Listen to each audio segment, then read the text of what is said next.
말씀은 시편 59편 1절에서 13절에 있는 말씀까지 보시겠습니다. 우리 다 같이 하나님 말씀 합독해 올리겠습니다. 나의 하나님이여, 나의 원수에게서 나를 건지시고 일어나 치려는 자에게서 나를 높이 드소서.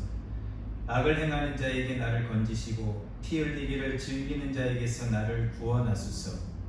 그들이 나의 생명을 해하려고 엎드려 기다리고 강한 자들이 모여 나를 치려하오니 여호와여, 이는 나의 잘못으로 말미암음이 아니요 나의 죄로 말미암음도 아니로소이다.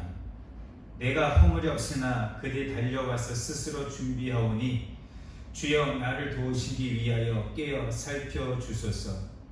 주님은 만군의 하나님 여호와 이스라엘의 하나님이시오니 일어나 모든 나라를 벌하소서. 악을 행하는 모든 자에게 은혜를 베풀지 마소서. 셀라. 그들이 점으로 돌아와서 개처럼 울며 성으로 두루다니고 그들의 입으로는 악을 토하며 그들의 입술에는 칼이 있어 이르기를 누가 들으리요 하나이다. 여호와여, 주께서 그들을 비웃으시며 모든 나라들을 조롱하시리이다. 하나님은 나의 요새이시니 그의 힘으로 말미암아 내가 주를 바라리이다. 나의 하나님, 그의 인자하심으로 나를 영접하시며 하나님이 나의 원수가 보응받는 것은 내가 보게 하시리이다. 그를 죽이지 마옵소서. 나의 백성이 잊을까 하나이다. 우리 방패 되신 주여, 주의 능력으로 그들을 흩으시고 낮추소서. 그들의 입술의 말은 곧 그들의 입의 죄라. 그들이 말하는 저주와 거짓말로 말미암아 그들이 그 교만한 중에서 사로잡히게 하소서. 진노하심으로 소멸하시되 없어지기까지 소멸하사 하나님이 야곱 중에서 다스리심을 땅끝까지 알게 하소서. 셀라. 아멘. 오늘은 시편 59편에 있는 말씀을 통해서 하나님이 악인에게는 징계를, 또한 하나님을 경외하는 의인에게는 방패로 보호하시고 영생의 복으로 인도하시는 부분에 대해서 함께 말씀을 나누어 보고 기도의 제목 삼기를 원합니다. 오늘 시편 59편에 있는 말씀은 1절 위에 소제목에 있는 것처럼 사울이 사람을 보내어 다윗을 죽이려고 그 집을 지키게 한 때에, 즉 사무엘상 19장 11절 이하에 나와 있는 말씀을 근거로 해서 다윗이 하나님 앞에 시를 통해서 고백하는 말씀입니다. 사울왕이 자객을 보내 다윗을 죽이려고 할 때에 사무엘상 19장 11절 이하의 말씀을 읽어보면 사울 왕의 딸 미가를 통해 다윗이 그 죽음의 자리에서 벗어나게 되는 것을 우리는 성경을 통해 알 수 있습니다. 그때 다윗이 오늘 시편에 있는 59편에 있는 말씀, 이 고백을 통해 하나님, 나의 허물과 죄가 없음을 주님이 아시고 죄 없는 의인된 나를 죽이려 하는 저 악인들을 주님께서 멸하시고 저에게는 하나님께서 방패로 저를 지키시고 보호하여 주시옵소서라고 고백하는 것을 보게 됩니다. 그러므로 오늘 시편 59편 말씀을 통해 성경에서 말씀하시는 악인에 대한 모습을 잠깐 살펴보고 여러분과 저는 악인의 길을 벗어나 이제는 다윗과 같은 믿음의 길, 하나님을 경외하는 의의 길을 걸어 하나님께서 우리를 방패로 보호하시는 주의 능력으로 함께 하시는 놀라운 은혜를 경험하시는 우리 모두가 되어야 할 줄로 믿습니다. 자, 먼저 성경에서 악인이라고 말하는 것은 오늘 시편 59편 말씀을 읽어보면 1절, 2절, 5절, 7절 이하에 보면 다윗은 계속해서 자신을 죽이려고 하는 사울 왕을, 또한 자신을 죽이려고 자객을 보낸 그들을 향해 악인이다, 원수다, 피 흘리기를 즐겨하는 자다 라고 성경이 계속해서 고백하고 있는 것을 보게 됩니다. 그러므로 예레미야 2장에 있는 말씀을 읽어보면 악인의 특징에 대해서 자세히 기록하고 있는데, 자, 먼저 예레미야 2장의 말씀을 읽어보면 12절과 13절에 보면 두 가지에 대해서 성경은 말씀합니다. 성경에서 말씀하시는 악인의 모습이 무엇인가?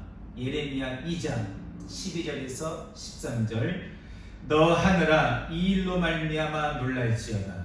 심히 떨지어다. 두려워할지어다. 여호와의 말씀이니라.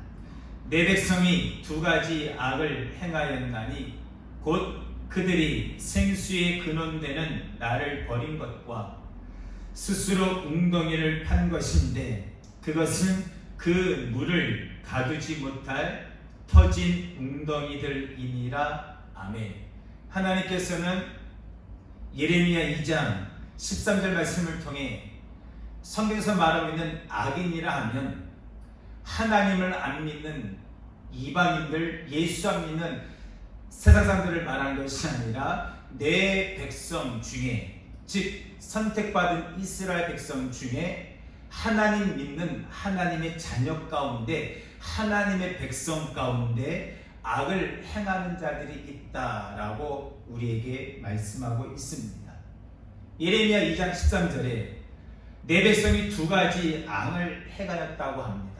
그 첫 번째 악이 무엇입니까? 생수의 근원 대신 하나님을 버린 것. 즉 이제는 하나님 없어도 된다. 이제는 예수 그리스도 없어도 된다. 이제는 성령의 역사하심이 없어도 된다라고 생각하는 어리석은, 그것을 가리켜서 성경은 악하다, 악인이다 라고 말씀하고 있는 줄로 믿습니다. 두 번째 악인의 특징은 무엇입니까? 예레미야 2장 13절 하반절에 보면 스스로 웅덩이를 판 것이랍니다. 그런데 그 웅덩이가 물을 가두지 못할 터진 웅덩이다라고 이것을 가리켜서 성경은 악인이다라고 말씀을 하는 것입니다. 성도님, 사람들이 왜 웅덩이를 팝니까? 그 이유가 무엇입니까? 가뭄 때에 물을 얻기 위함이겠죠. 그러나 성경은 말씀하십니다. 농사꾼들에게 있어서 하늘에서 늦은 비를 내리고 이른 비를 내리시는 분은 여호와 창조주 하나님인 줄로 믿습니다. 그러므로 성경에서 말하는 악은 무엇입니까? 그 비와 햇빛과 공기를 주장하시고 다스리시는 창조주 하나님을 의지하지 아니하고 신뢰하지 아니하고 자기 자신을 위해 웅덩이를 파는 것. 그런데 그 웅덩이도 터진 웅덩이를 파서 결코 물을 모으지 못할 웅덩이를 파는 것. 이것을 가리켜서 성경은 악하다, 이러한 모습을 가리켜서 성경은 악인이다 라고 말씀을 하고 있는 것입니다. 계속해서 예레미야 2장 19절에 이와 같이 악인에 대해서 말합니다. 내 악이 너를 징계하겠고 내 반역이 너를 책망할 것이다. 그런즉 내 하나님 여호와를 버림과 내 속에 나를 경외함이 없는 것이 악이요 고통인 줄 알라. 주 만군의 여호와의 말씀이니라. 아멘. 악인의 특징은 예레미야 2장 13절에 있는 말씀처럼 생수의 근원 대신 나를 구원하신, 내게 은혜를 베푸시는 하나님의 은혜, 예수의 은혜, 성령의 역사하심을 이제는 저버리고 자기 스스로가 터진 웅덩이를 파는 자입니다. 이와 같은 자의 특징은 무엇입니까? 여호와를 버리고 이젠 더 이상 하나님을 경외할 필요가 없다라고 하는, 하나님을 두려워할 필요가 없다라고 생각을 하고, 그래서 우리가 허락하신 하나님의 말씀을 뒤로 등한시하는 어리석음을 범하게 됩니다. 성경은 이를 가리켜서 나를 경외함이 없는 것이 악이다 라고 말씀하고 있고, 하나님을 경외하지 않는 자에게는, 하나님 말씀을 순종하지 않는 자에게는 그러므로 고통이 영원히 따르게 된다라고 주 만군의 여호와의 말씀이다라고 성경은 우리에게 말씀하고 있는 줄로 믿습니다. 여러분과 저는 이와 같은 악인이 되어서는 안 될 줄로 믿습니다. 또 하나 느헤미야에 있는 말씀입니다. 느헤미야 1장에 있는 말씀을 읽어보면 느헤미야가 포로로 끌려가고 그 다음에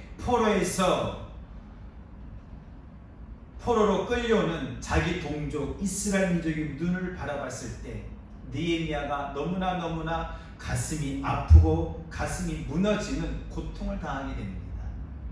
하나님이 택한 저 선민 이스라엘 민족이 왜 북이스라엘은 아수르군에 남유다는 저 이방인 바벨론군에 철저하게 멸망을 당하고 하나님이 기뻐했던 그 솔로몬의 성전은 왜 무너지게 되었습니까? 라고 하는 그 안타까움에 대한 느헤미야 1장에 보면 그가 하나님 앞에 간절하게 기도하는 모습이 나오고 있는 것을 보게 됩니다.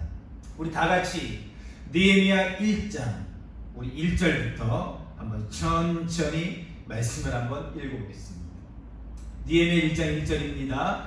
하갈의 아들 느헤미야의 말이라. 아닥사스다 왕제 20년 기스루월에 내가 수상궁에 있는데 내 형제들 가운데 하나인 하나니가 두어 사람과 함께 유다에서 내게 이를 얻기로 내가 사로잡힘을 면하고 남아있는 유다와 예루살렘 사람들의 형편을 물은즉 그들이 내게 이르되 사로잡힘을 면하고 남아있는 자들이 다